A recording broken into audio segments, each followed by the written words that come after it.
everyone, this is Heidi at the Middletown Senior Center.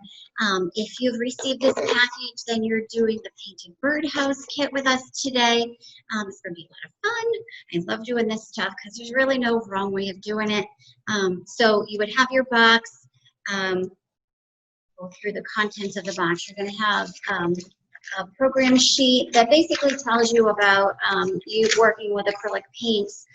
Be sure that you have protected your work surface and that you are not wearing your Sunday best clothes or the outfit that you're supposed to wear to an important event, because if you're anything like me, you will get paint on it. So it talks about that a little bit. It also will say, make sure that your birdhouse is clean and dry before you get started. It should have arrived that way, but just in case, things happen, you want to make sure that it's been cleaned off. It's free of dust and debris, and it is completely dry before you get started, or the paint's going to sit a little weird on it. And then on this page, there's just a few samples of what other people have done. I pulled this off the internet. So you can be as elaborate or as simple as you want. Take your time, don't rush through it. Just because you can work fast doesn't mean that you have to work fast. If you want to put a little bit more creativity into it and do some of these more elaborate, like this one right here, I don't know how well you can see that, but that is really quite elaborate what they've done. And the flowers, very nice. You can, certainly make it as simple as you want with just random shapes. You can paint the whole thing one color. You can do whatever you want. This is stripes and polka dots and a variety of other things here. This one's painted to look like a bakery. I thought that was really cute. I'm just going to do a very simple design for the sake of this project online with y'all. But so lots and lots of ideas to go with. And if you need more help coming up with ideas, then by all means, go on the internet, look around you, see what's inspiring, use your favorite colors, what have you. So what's in the box? Okay, so there was the instructions. You're going to receive 2 paint brushes that are likely to be different than these.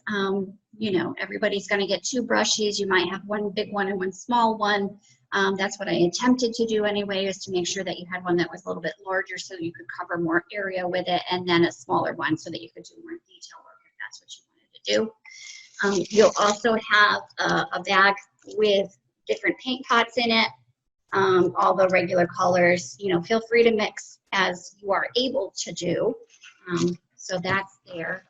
You'll have a little baggie of bird seed. I know we're doing a bird house and not a feeder, but bird seed is kind of cool if you want to attract birds to your yard or to your window. If you live in an apartment, you have a window that can open. If you scatter some of this on the ledge, it might bring some birds over to visit you. And you're going to have a wooden birdhouse. This one is super tiny. The ones that come in the kit are going to be a lot larger. So you're going to get one that's more like this size. So just for comparison's sake, you can see the difference between them. This is a nice big one. I didn't want to use one of those for a sample today. So I opted to go with little teeny tiny ones so that we could save the bigger, nicer ones for people who are registered for the program. So I'm just going to put that back in the box and get it out of the way. Make sure that you've protected your area. I find it best to have like a newspaper or something down. I have scrap paper, but additionally, I put a few pieces of paper towel down because I know me, I'm a slob. And it also is good to help you to, wipe off your brushes if you have a little too much going on, a little too much water, a little too much paint. You will need to bring with you or provide to yourself a container of water so that you can rinse off your brushes as needed. So I've got that. I've got this adorable little birdhouse, and I'm trying to figure out how I want to paint it. I think it would look really cute if it was like painted like a toadstool. So I think I'm going to do that today. So I know that to do a toadstool, these colors here, I might as well take them all out of the bag, right? All right, so again, these are acrylic paints, which means that while they are wet, you may be able to clean them up with soap and water, depending upon the surface that they have spilled onto. But definitely once they are dry, you're much more likely to have that. That's yours now. That stain belongs to you for as long as you own whatever item got stained. So please be careful about that. Just gonna take all this off. Okay. So I'm going to start with the base and work my way up. Wet my brush just to get it, to liven it up a little bit. And I'm going to try to do a little mixture of colors. So I'm going to start with white as my base. It really doesn't show all that well on the wood to start with, but I'm going to add color to it to try to get it a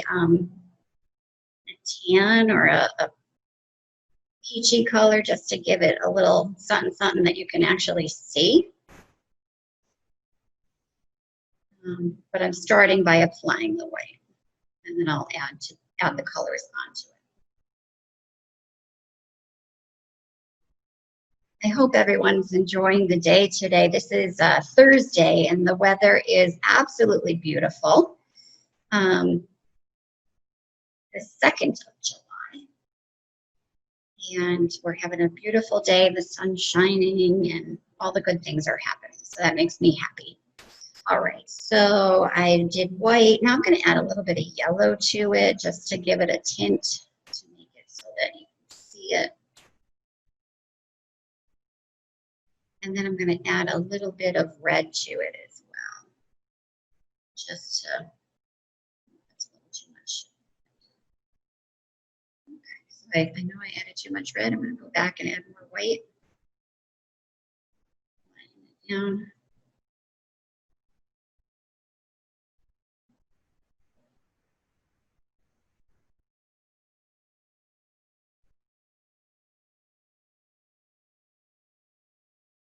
Red is a very, very strong color. So a very little dab of red turned this whole thing like carnation pink, which is not quite the look I was going for, but we'll just wing it. And of course, I'm working much faster than I hope that you all at home are doing. I hope that you're taking your time, you know, get a nice beverage, cup of coffee, cup of tea, glass of wine if that's what you're into. Put on some music. It's fun to, you know, get your groove going on when you've got your creative juices going, and things always turn out better when you're happy and having a good time doing what you're doing. I find that things always turn out better. I'm generally happier with the end product if I have set up my environment to give me more joy. Then I like the way my product has turned out even more. So I would have music playing, but I didn't want to combat with the audio on the video here. With God knows we had enough problems with the audio on the video for some of the other things that we've done. So, right. So I've ended up with this kind of a peachy color, I guess you would call it. Kind of a warm pink with a yellow undertone, which, you know, could look like the base of a mushroom. This mushroom is coming out of Alice in Wonderland. That could happen.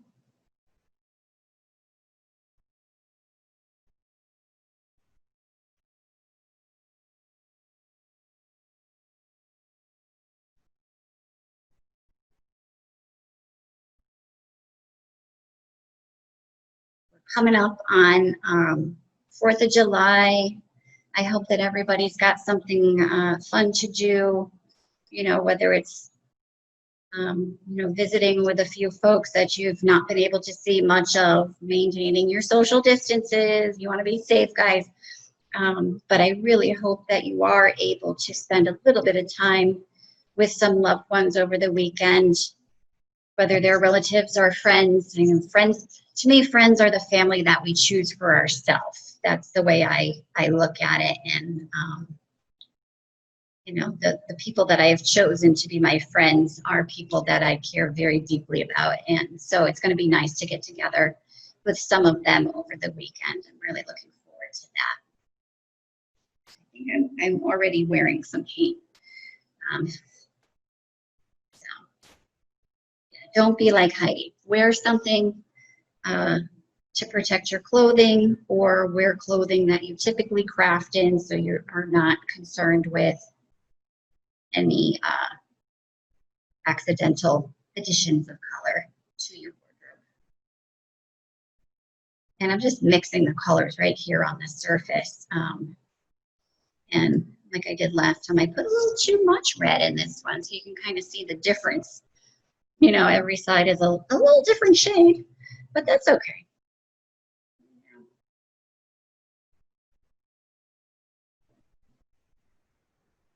I am going way faster with this than I hope that you all at home are doing or will be doing, because if you just don't rush, you know, savor the moment, enjoy what you're doing. You get a lot more out of it if you really savor what you're doing instead of plowing through it like you're racing.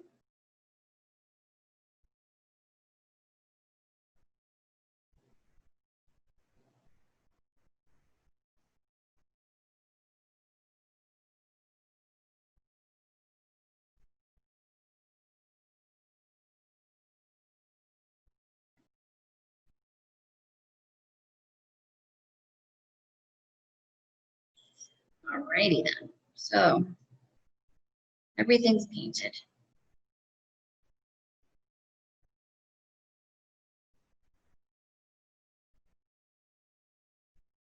You know, I kind of even like that it's irregular and that I'm allowing it to be a little bit streaky. You know, sometimes when you just try for too much perfection and that's not the way it works out, you can feel really let down or disappointed in yourself or the way that your project came out. But if you're flexible with what you're doing, then you can take those as happy little accidents, as Rob Ross said, and build off of them and make them intentional to what you created. Okay, that's basically good enough, right? Good enough. That's what we strive for over here. All right, so I'm going to rinse that off. And I kind of figured something out along the way in that the red is a very, very strong color. So what I want to do is to paint the roof to be red, but then to have white dots on it like a toadstool. And have discovered while I was working with it that the red is such a strong color that it would be, I would have to take either of two strategies. So either I could paint the entire roof red, wait for the red to dry, and then try to come back over it with the white to create the spots that I want, or I should paint circles, empty circles, and use the red that way, and then come back and fill in the empty circles with the white, and then kind of fill in. So I guess I'll try to do that to start with. So I should use a skinnier brush. So like I said, I tried to give everybody two different brushes so that you could achieve different paint strokes. So I'm going to use this to create my circles. I'm going to do different sizes, and you know, some might be more elliptical. That one kind of looks like a mouth. So I'm just going to do that around, and then I'm going to do red in between the dots.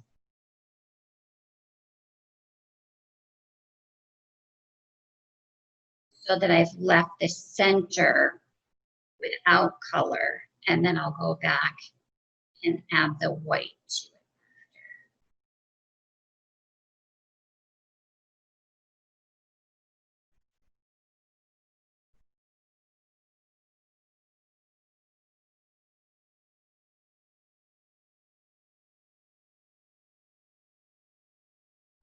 So if this is something that you find that you are really enjoying, and you've already got the paints and you've already got the brushes, and you would like to do more of this sort of thing, these birdhouses are available for purchase online through pretty much any craft store, anywhere that you can buy craft supplies, including Amazon.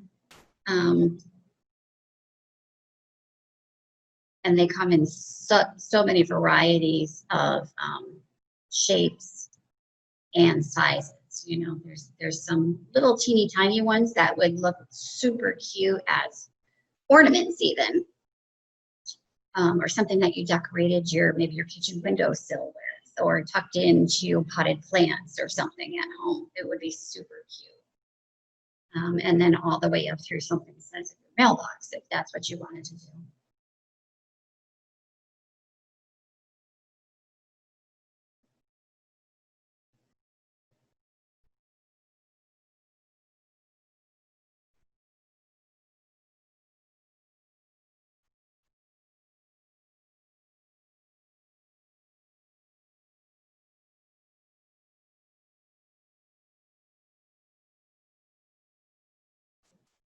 Progress that's going on here. See, I'm kind of just, as I go along, I'm deciding where I want to put another dot. So I make a circle randomly.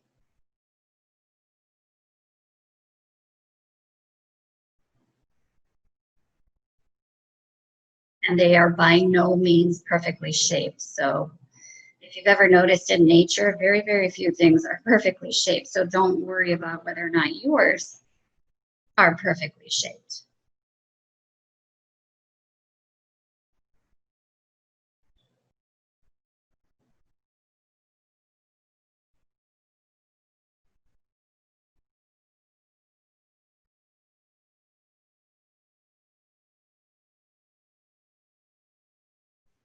When I was looking online, I saw so many different designs of what people had done for painting birdhouses, and I thought some of them are really kind of cheeky. They had painted a cat, and the opening for the bird to go in was the mouth of the cat open, and I thought, oh my goodness, that is so cheeky.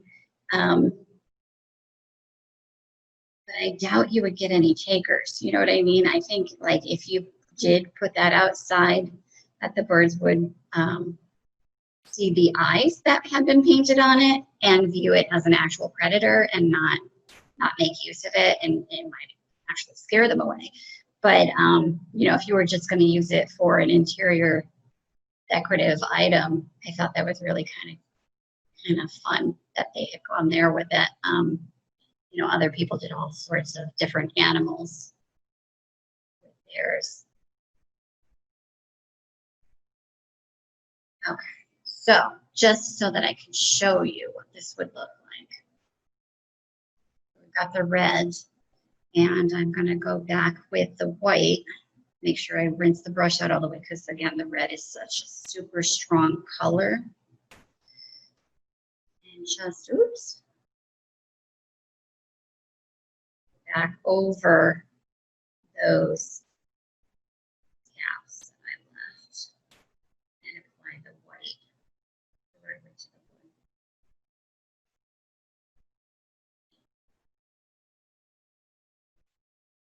Some people even chose to be dimensional with what they did, which I also thought was cool. So, you know, remember back in the day when everybody was doing fabric paint out of those squeeze bottles? Some people opted to use those, and the look that was created was almost like a needlepoint kind of thing, which I thought was also really kind of clever. Goodness, I am getting paint all over myself. Oh, okay, so here you can see where I put the white dots mixed in with the red, and I would go ahead and continue to do that all the way around. Until it was completed on all sides. So that could look super, super cute. While you're working on your project, do keep in mind that if this is something that you do intend to put outdoors, you are going to need to seal it with a waterproofing sealer that may be a brush on, it may be a spray. That is not something that we can provide to you. But if you want to put it outside, you'll have to go ahead and do that for yourselves. Otherwise, keep it indoors, because if you do put it outside, odds are that the rain and the sun are going to get at it and either fade or chip or cause the paint to come off of the wood. So anyway, this is our project for today. I really hope that all of you are enjoying what you're doing. Again, take your time, make it something special for yourself, and take pictures when you're done. Please send us pictures of what it is that you've done. We'd love to see it. We'd love to be able to interact and know that what we're doing means something to you. So we would love to see what you're doing. I hope everybody stays well and healthy, and take care.